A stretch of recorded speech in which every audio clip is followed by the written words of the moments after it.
Ok chicos, en esta oportunidad vamos a hablar sobre los virus y sus generalidades, un poco para aclarar lo que en la anterior clase pudo no haber quedado claro por la ausencia de las láminas. Y bueno, sin más preámbulos, vamos a iniciar. Primero vamos a recordar lo que son los virus. Recordemos siempre que van a ser agentes infecciosos, muy pequeños. Un virus puede medir entre 20 a 300 nanómetros de diámetro y aún así se va a quedar corto de tamaño con respecto a algunas bacterias como la Escherichia coli. Por eso es que hay presencia o existencia, mejor dicho, de bacteriófagos, virus bacteriófagos que van a infectar a las mismas bacterias. Esa capacidad de ser tan pequeños, esa característica, los va a volver agentes infiltrantes por el hecho de que van a traspasar barreras que generalmente las bacterias no pueden traspasar. ¿Okay? Ellos son parásitos intracelulares obligados por el hecho de que no pueden generar energía o sintetizar sus propias proteínas. Necesitan de una célula tanto procariota como eucariota para poder sobrevivir, porque ellos se van a adueñar, se van a, digamos, empoderar de toda la maquinaria bioquímica de la célula para poder reproducir su genoma, el cual puede ser ARN o ADN, ¿ok? La replicación de estos genomas va a ser por ensamblaje de componentes individuales, que más adelante vamos a ver a mayor detalle esto, y cabe destacar que los virus van a ser acelulares, por lo cual cabe mencionar que no están vivos, ¿ok? Esto se menciona porque hay biólogos que pensaban, o hasta ahora se pensaba que ellos, que los virus estaban vivos porque podían o simplemente tenían la capacidad de reproducirse, pero se sabe que si el virus no está dentro de una célula, eh, no va a poder traspasar su material genético a próximas generaciones. En la parte de la estructura viral vamos a darnos cuenta que los virus no tienen tantas partes, ¿ok? Primero van a estar conformadas principalmente por un centro viral, que es el que vemos acá, que va a ser de ADN o ARN, o uno o el otro, no pueden ser ambos, ¿ok? Que junto a la cápside van a formar lo que se conoce como núcleo cápside, ¿ok? Luego le sigue los capsómeros. Ellos son, vamos a decir, las unidades constitutivas de la cápside. Y tanto la cápside como los capsómeros obviamente van a estar compuestos por principalmente proteínas. Le sigue una estructura llamada envoltura, que es esta azulita que vemos acá, y esta que vamos a ver aquí también. Ella va a estar compuesta por lípidos. Va a ser lo mismo que la membrana lipídica de las células, de nuestras células, ¿ok? De hecho, los virus van a obtenerlo mediante un proceso llamado gemación que vamos a ver más adelante de las células que hayan infectado.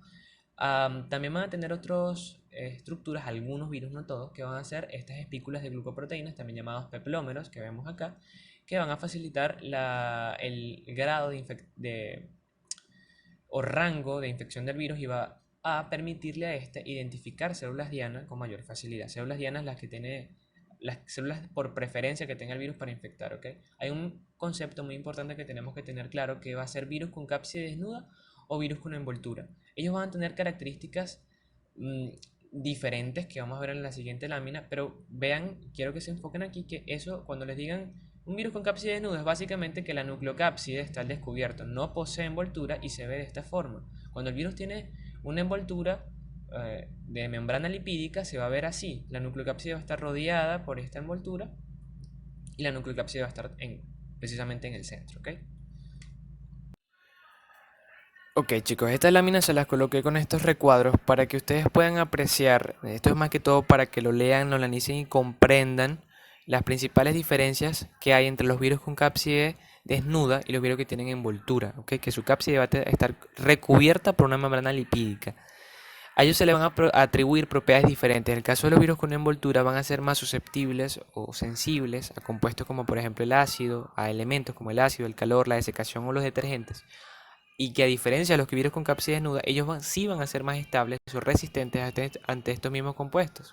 Más abajo vamos a ver las consecuencias, que son varias, pero por mencionarle algunas, vemos que los virus con cápside desnuda pueden estar en lugares secos, pueden desecarse y aún van a conservar su carácter infeccioso, a diferencia de los virus que tienen envoltura, que más bien necesitan estar en lugares húmedos.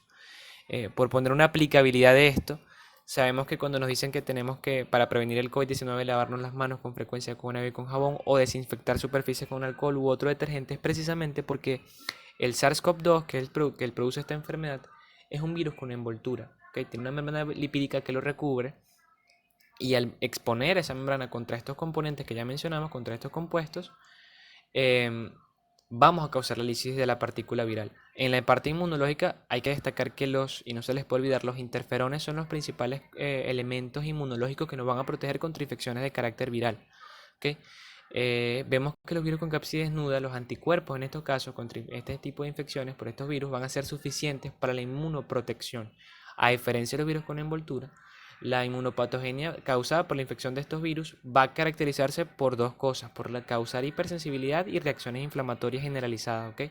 Que es precisamente, o localizadas, pero es que es precisamente esto lo que vemos en el COVID-19, que es, vuelvo y repito, un virus con envoltura. Entonces fíjense cómo esto, el conocimiento de las diferencias que existen, dependiendo de si el virus está con una cápside envuelta o no, nos va a proporcionar muchísima información sobre el comportamiento que va a tener el virus tanto dentro como fuera de nuestras células, ¿ok?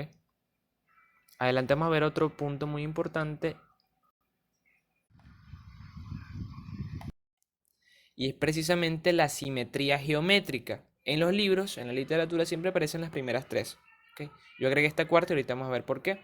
La forma icosaédrica va a ser básicamente varios triángulos equiláteros unidos en sincronía, en simetría, ¿ok? Y van a formar esa imagen verdecita que vemos ahí, que asimismo se va a ver en el microscopio electrónico, ejemplo de este tipo de simetría geométrica o virus con esta simetría geométrica van a ser el reovirus, el adenoviridad o el parvoviridad, ¿ok?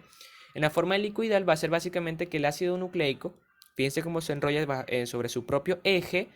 Este ácido nucleico recordemos que puede ser ARN o ADN, ¿ok? Ejemplo de ello es el filoviridad o el virus de mosaico del tabaco, que como vimos en la clase anterior va a ser o fue el primer virus en ser descubierto. El caso de la forma simétrica compleja básicamente va a ser la unión entre la icosaédrica y la helicoidal, ¿ok? Ejemplo de estos virus son los bacteriófagos, que como ya sabemos son los virus que van a infectar a células procariotas, como las bacterias. En este último, que es el esférico, lo mencioné porque no aparece explicado en los libros, pero es básicamente porque este tipo de virus esa forma va a ser otorgada por la membrana lipídica que lo envuelve, o que envuelve ¿a quién? A la cápside, ¿ok? En el centro de este virus que vemos en la fotografía va a haber una nucleocápside que puede tener una cápside que puede tener forma icosaédrica o forma helicoidal, solamente que está recubierta por esa membrana de lípidos y ese poco de peplómeros que vemos aquí, que precisamente el ejemplo que vemos abajo es coronavirus, y coronas viene porque esas cositas rojas que vemos allí coronan, esos peplómeros coronan a la membrana lipídica y se le otorga ese nombre. Fíjense en base a la simetría geométrica. Entonces esto también es otro punto importante porque en base a esto también vamos a tener una clasificación de los virus, ¿ok? En la parte de la clasificación vamos a darnos cuenta que van a haber varios criterios para agrupar a los virus. El primero de ellos va a ser la morfología del virión. Aquí entra en juego el tamaño, la forma, si tiene o no glucoproteínas o espículas, ¿ok? Si tiene envoltura, si tiene ausencia de envoltura, todo eso que hablamos con anterioridad. La segunda va a ser las propiedades del genoma viral.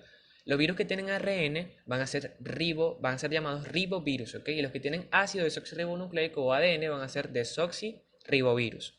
Eso no se les puede olvidar. Las propiedades físico-químicas del virión van a estar compuestas por la estabilidad térmica, la susceptibilidad al éter y detergentes. Esto también la morfología juega un papel importante acá porque recordemos que es precisamente la envoltura la que le da la capacidad o no de resistir a esos elementos que acabamos de mencionar.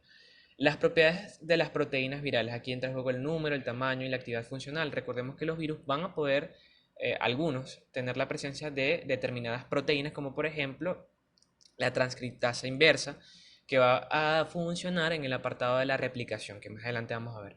La organización del genoma es otro punto, y de la replicación, ¿ok? El orden de los genes, el número, los patrones de transcripción, transducción, la acumulación o no de proteínas, el ensamblaje de los viriones y la liberación de los mismos. Van a haber dos tipos principalmente de replicación que vamos a ver más adelante, y en base a esto también se clasifican los virus.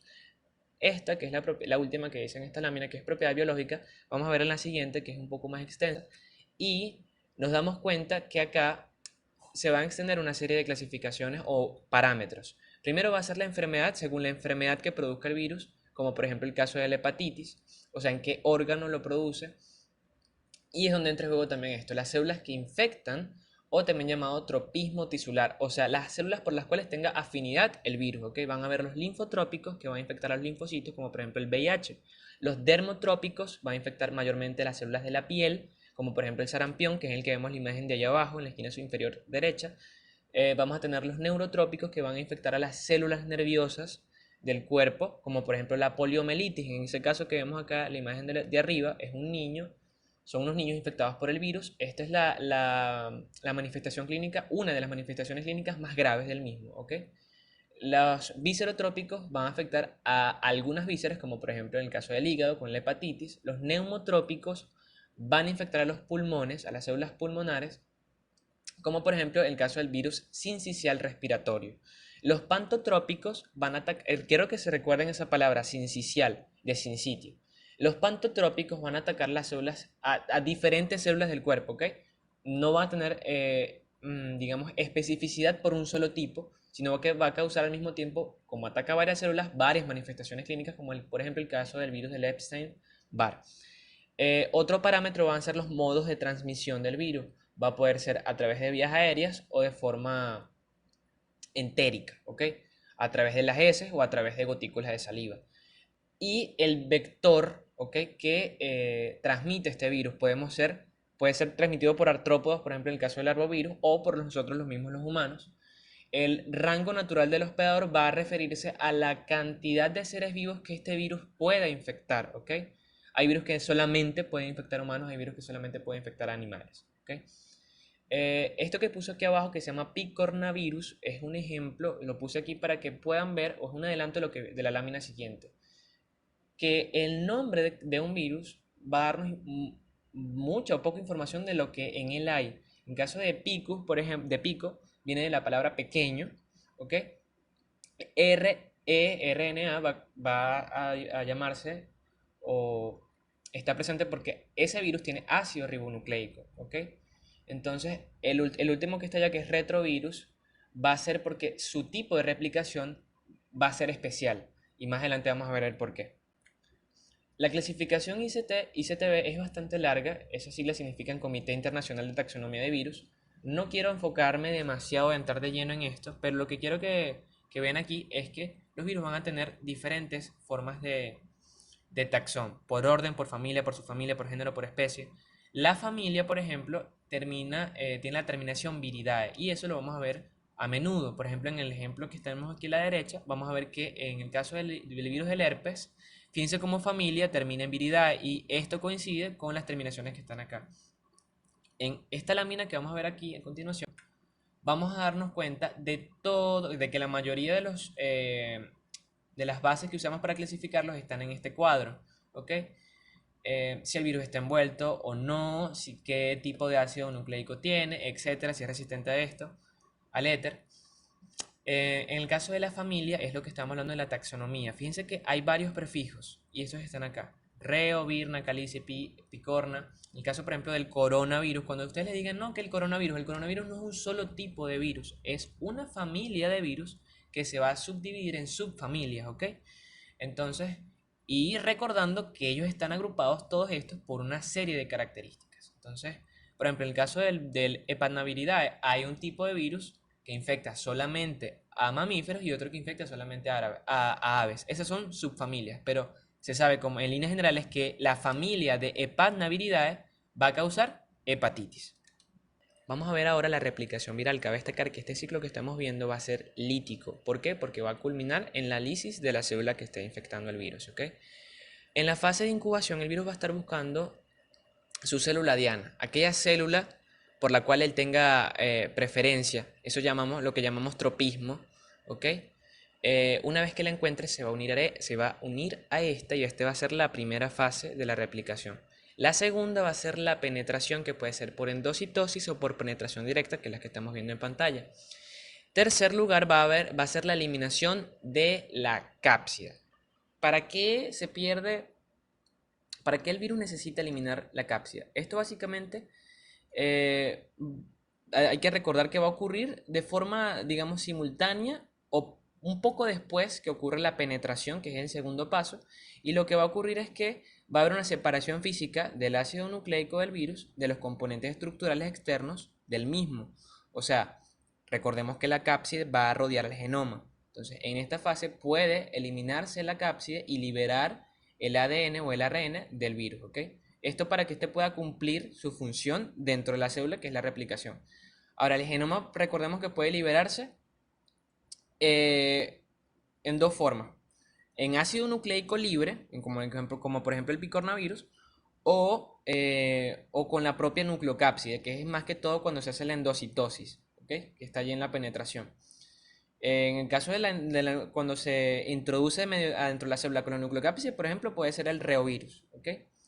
Entonces, los virus van a ser los únicos agentes infecciosos para los cuales la desintegración del agente infeccioso es un paso obligado en la vía de replicación. O sea, tiene que desintegrar parte de su estructura para poder replicarse. Justamente el cuarto paso es llamado replicación. Y dependiendo si el virus es ARN, si es un ribovirus o es un desoxirribovirus, va a llegar este genoma al núcleo de la célula o directamente a los ribosomas. ¿Ok? Cuando el virus es ADN o es desoxirribovirus, va a llegar al núcleo y allí va a empezar su replicación, va a unirse al ADN. Esto por lo general los virus que son... eh, pues se me fue la palabra, desoxirribovirus, van a poseer ADN bicatenario y van a llegar al núcleo y de allí se produce la replicación del ADN como lo hemos visto en bioquímica. Se produce el ARN mensajero, este lleva al ribosoma y aquí inicia la producción de proteínas, una serie de pasos, ¿ok? Cuando el virus es compuesto por ARN o es ribovirus, va a llegar directamente al ribosoma, donde por un proceso que es bastante complejo, pero esto es la manera más práctica de explicarlo, va a iniciar la producción de proteínas propias del virus, ¿ok? Es aquí donde inicia precisamente la replicación de lo que él quiere, de su genoma. Posteriormente que se producen estas proteínas, va a producirse lo que se conoce como ensamblaje. En el ensamblaje, lo que va a pasar es que todos esos polipéptidos de la cápside, recordemos que están compuestos por proteínas, y el genoma viral recién sacados del horno, van a empezar a ensamblar al virus como lo conocimos en las estructuras de las láminas anteriores. Esto es un proceso también bastante complejo y muy específico, pero lo cierto es que se va a crear la estructura viral como lo conocemos, ¿ok? Normalmente o en términos, o generalmente, pues, los virus sin envoltura, ¿ok? Que ya los vimos, se van a acumular en las células infectadas. Y las células finalmente se destruyen, causan su lisis y se van a librar en partículas virales. La célula literalmente ocurre una lisis, explota y se liberan los virus. En el caso de los que tienen envoltura, los virus envueltos, ellos van a madurar por un proceso que vemos aquí al ladito de ensamblaje llamado gemación, ¿ok? Que es donde ellos van a adquirir su capa de lípidos y también las espículas de glucoproteínas, ¿ok? Es precisamente en el ensamblaje donde ocurre lo que conocemos como maduración viral, que es lo mismo que hemos aplicado, donde el virus va adquiriendo su forma. Pero como les dije anteriormente, ahí este proceso puede hacer que se acumulen componentes de los mismos virus que se están produciendo en cantidades excesivas dentro de la célula y dar a lo que se conoce origen, algo que se llama como cuerpos de inclusión, que esto al final y al cabo va a hacer que la célula, precisamente este proceso que estamos viendo en pantalla, se lise, o sea, se destruya por la acumulación de estos componentes. Ahora, grabar en casa no es fácil, siempre va a haber interrupciones, ¿no? Les decía que la acumulación de estos componentes virales va a causar la lisis de la célula, mientras que hay otra forma de replicación viral en donde la célula no va a sufrir efectos nocivos, sino que básicamente ella lo que va a funcionar es como un reservorio del virus y producción continua de genoma del mismo. Entonces va a haber un periodo, digamos, de latencia en estos casos, donde no hay manifestación de signos y síntomas, pero hay presencia del virus en el cuerpo. Esto lo vamos a ver en el siguiente ciclo. El ciclo lisogénico va a tener dos fases que son exactamente iguales que en el ciclo lítico, que es el que vimos en la lámina anterior. Van a ser las fases de unión y la fase de penetración. Son exactamente iguales, ¿ok?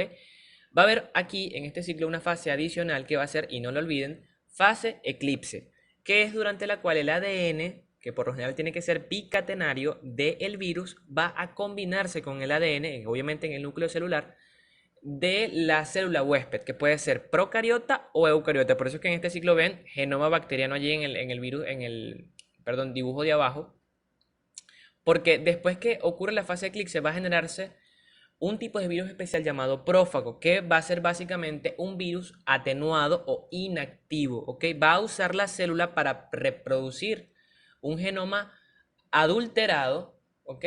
pero que no va a producir signos ni síntomas en el paciente. En este caso, obviamente, estamos hablando de las células humanas.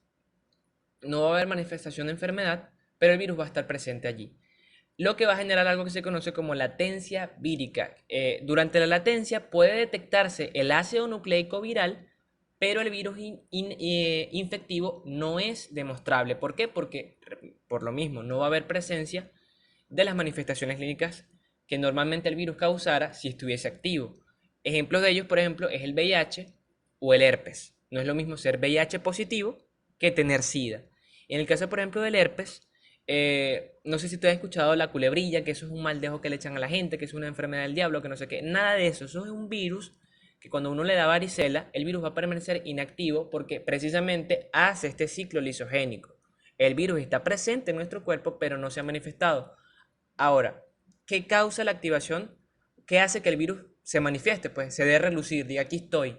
Es porque, bueno, aún no está claro en realidad, pero se dice que enfermedades autoinmunes o problemas con el sistema inmunológico o exposición frecuente o muy intensa a rayos X o luz ultravioleta van a causar que este virus, que permaneció inactivo por una cantidad de tiempo invariable,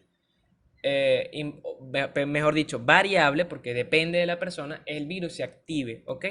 Entonces cause todos esos síntomas. En el caso de la culebrilla, las lesiones que vemos a nivel de los dermatomas cutáneos, bueno, todos los dermatomas son cutáneos, pero de las lesiones que son como especies de ampollas, que se ven especialmente en el virus del herpes zóster.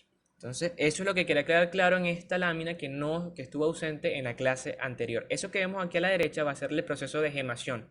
Lo que justamente estamos hablando de que el virus adquiere su envoltura y parte de sus glucoproteínas de las espículas, perdón, o peplómeros, gracias a la misma membrana de la célula que este virus está infectando, ¿ok?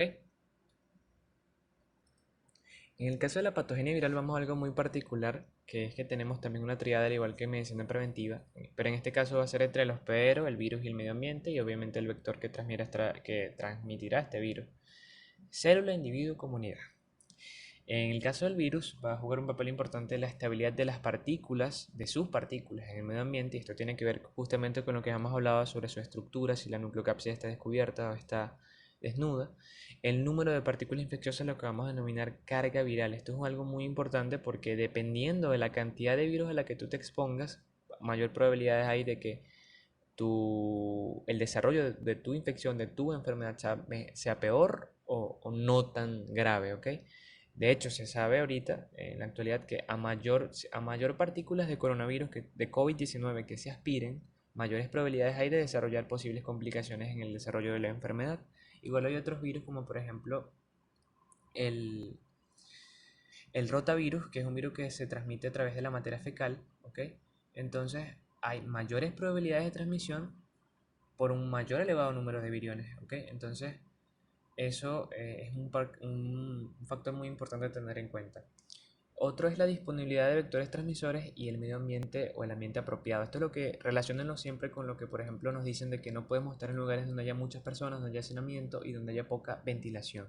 Es precisamente porque los vectores transmisores somos nosotros y el ambiente apropiado es un ambiente donde no haya ventilación, donde no circule el aire. Entonces esto va a jugar un papel importante en el desarrollo de la patogenia, al igual que el tropismo, que lo vamos ahí también, que eso es lo que hablamos anteriormente de la preferencia, especificidad que tenga el virus por cierto tipo de células. En otro caso tenemos el medio ambiente, la temperatura, humedad, salinidad, pH, ventilación, etcétera, que ellos van a afectar la viabilidad del virus. Esto es precisamente, volvemos a lo de la morfología, dependiendo de las características del virus, este va a resistir este tipo o estos factores medioambientales. Por ejemplo, los virus que tienen cubierta sabemos que van a estar mejor en lugares húmedos.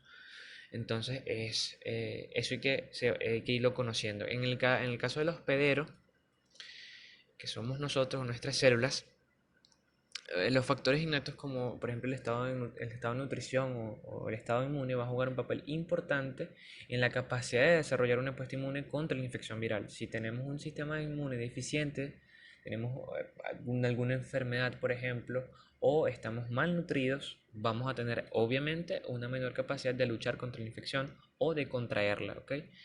Y los mecanismos de defensa queridos van a ser básicamente las vacunas. Si tú te vacunaste contra la hepatitis B, a menos que el virus mute, es muy poco probable que te infectes porque tu organismo ya tiene anticuerpos contra ese virus. Entonces, estos tres elementos van a jugar un papel sumamente importante en que nosotros adquiramos o no una infección viral, ¿ok?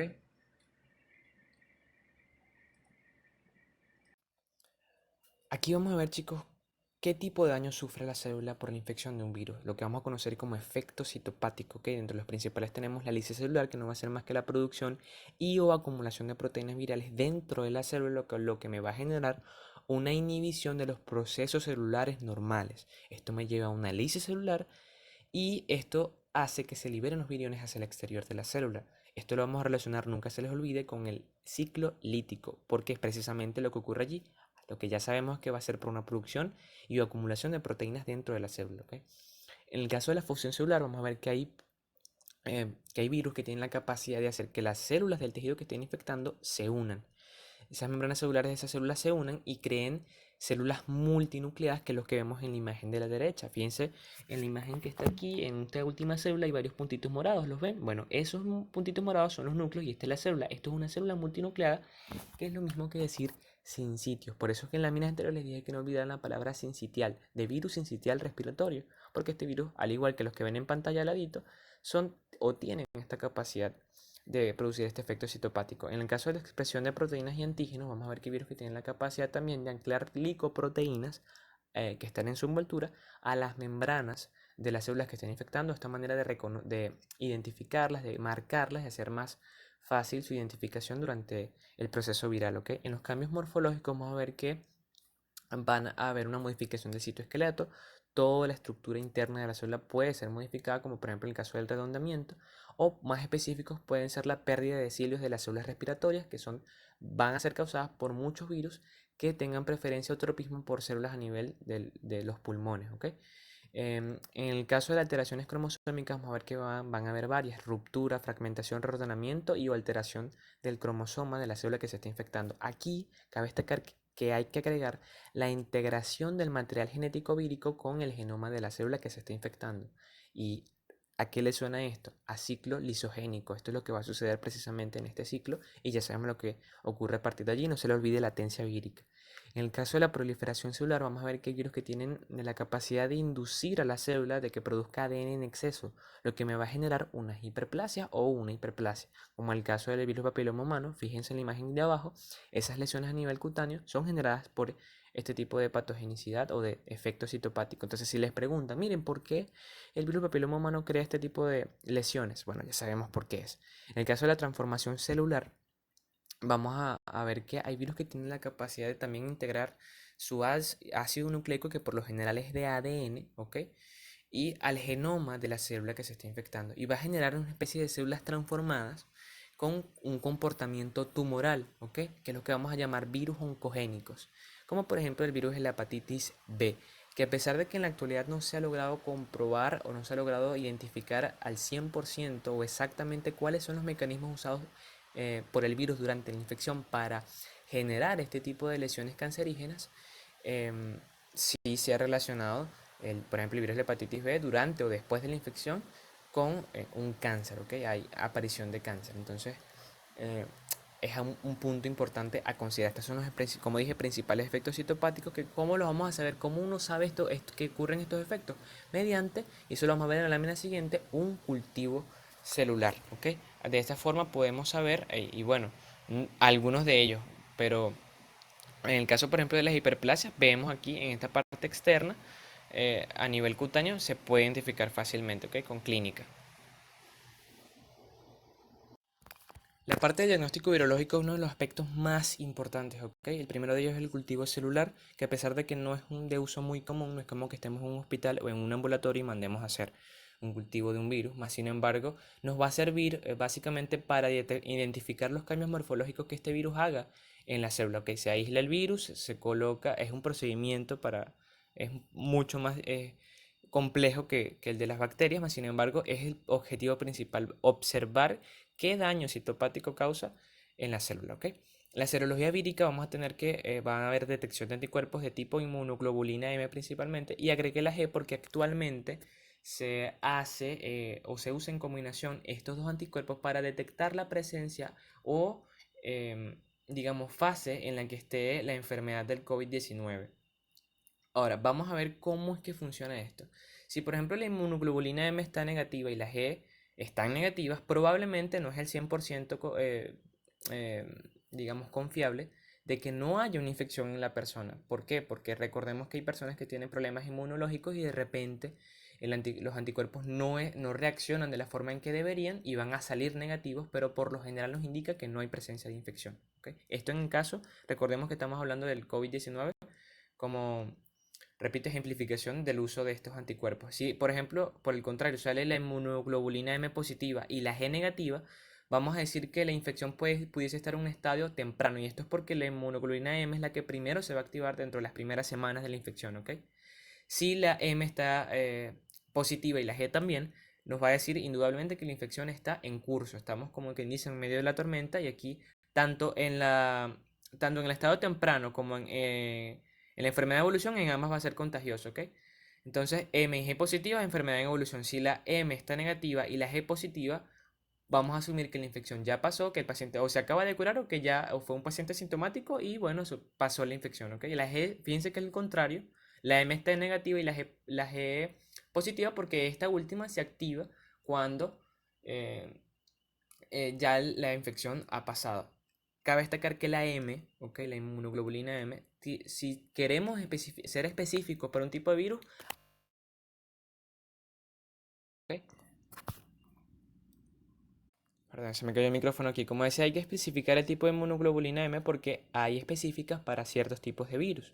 Entonces, pero si se usa, o sea, si se estudia sola, de forma general, ella no va a ser muy específica, ¿ok? No va a ser un tipo de diagnóstico muy específico, ya que esta inmunoglobulina se puede activar ante incluso una infección bacteriana. Entonces hay que tener en cuenta eso.